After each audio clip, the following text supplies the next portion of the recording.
안녕하십니까? 부동산 관련 경제, 정책을 분석하고 자산의 흐름을 심리적으로 해설해드리는 대한자산투자연구원 이태광 박사입니다. 드디어 수도권 주택 관련 규제가 발표되었습니다. 사실 많은 전문가들이 8월쯤 발표될 것으로 예상하셨을 텐데요. 정부는 시장 흐름을 충분히 지켜보기도 전에 예상보다 이르게 6월 26일에 발표하고 6월 28일부터 즉시 시행하겠다고 밝혔습니다. 문제는 지금부터입니다. 이미 계약금을 납부하신 분들 중에는 잔금 시점에 대출이 막혀 실제 잔금 납부가 어려운 상황에 처하실 수도 있습니다. 예고 없이 갑작스럽게 시행되는 규제로 인해 많은 분들께서 당혹감과 불편을 겪으실 것으로 예상됩니다. 그렇다면 이번 대책의 핵심 내용을 간단히 정리해드리겠습니다.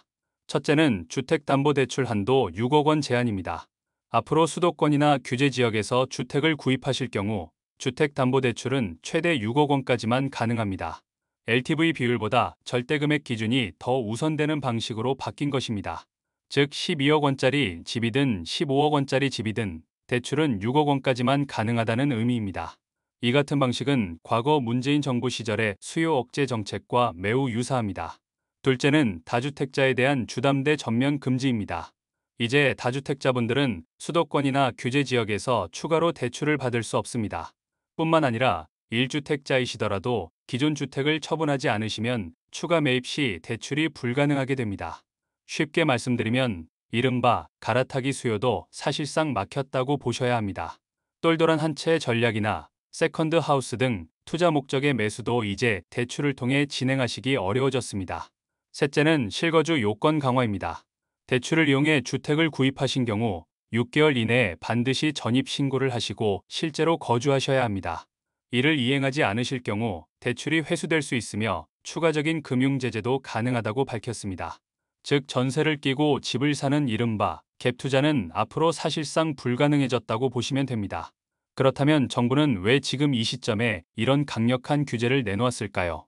최근 서울과 수도권을 중심으로 집값이 다시 상승세로 전환되었고 주택담보대출도 빠르게 증가하는 상황입니다.